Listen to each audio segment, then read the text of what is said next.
When it comes to teaching privately with the other companies I was with, they were hour-long lessons, so it was very redundant. We got a lot of work done, but at the same time we didn't, if that makes sense. Because we don't know what the students do that whole week between, Monday of the 1st to the 8th or the 7th. But here it's every day for 15 minutes. So we get a lot of stuff done, and it's it just makes sense. Since it's like 1 hour lesson every week, sometimes it's hard to really stay focused during the lesson. Yeah, I want to learn, but sometimes it's just like overwhelming because the teacher wants to teach you everything before you go, and then you're gonna work on those things in the next week, in the coming week. Sometimes with kids that young and with just starting out, they don't really have the skills yet to really know how to practice on their own. And so the benefit of having these daily shorter lessons with S1 students is that we're just kind of guiding them the whole way, and they're not stressed out about having to practice on their own and figuring out what they're supposed to be doing at home. Or maybe they get home after the first day and they're like, I forgot how to find C. Oh no, because we're right there the very next day just to pick up right where we left off. And I've seen a lot of improvement in my students.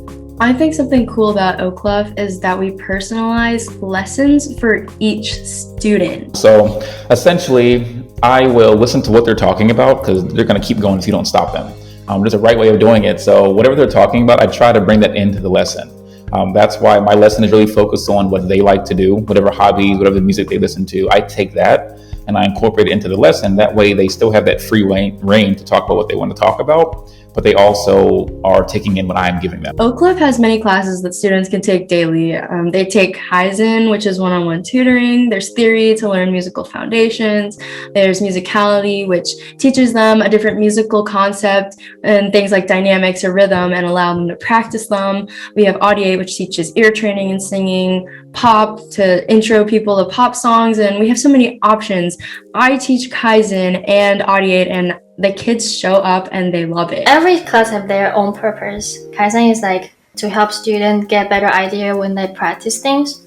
Like teachers usually can give them suggestions, and then also to fill out the hole they might have in their practice. For musicality class, it's fun to see them practice and then get improved. And it also leaves a lot of like freedom to a teacher to talk something more than just on the piano. Really good that they're online because we get a larger base, like a larger audience coming in from all around the world. We're not just stuck in a smaller city per se. So I think it's really good because we get more attraction from anyone who wants to do it, because some just are uncomfortable for whatever reason in person. I'd say online learning is just as effective. We have 2 cameras set up on both ends so professors can see and correct the students' hand placement, but also demonstrate their own hand position because of their camera too. It's doing just as well, if not better. I think online it's really good because we have the 15-minute lesson. If it was for an hour, maybe not, but that's just when it comes to having a creative lesson plan so they're engaged. Then, with COVID and everything happening, I think that when a student is online, it takes some adaptation, but eventually they'll get the hang of it. Every time we have a lesson, I take notes and we take little screenshots of like the annotations and drawings that we made on the music. And as soon as I create that practice session in our software, the parent gets an email. So they're totally up to date every day on what we're doing. And so they can sort of help their student if they have any questions. Compared to now, based on my experience for like 2 months, I found out a lot of my students, they stay active during a lesson because it's only 15 minutes. So they can focus. And second, I try to make lessons fun. So they have every time they have something looking forward to the next day. Yeah, one of my students that followed me to Oclef, I was doing a meeting with him and his grandmother, and they said, so wait, do we still have to practice even though we're having lessons every day? And my response was like, no, we practice together. That's the beauty of it. And they just like cheered and danced. They were so happy about that.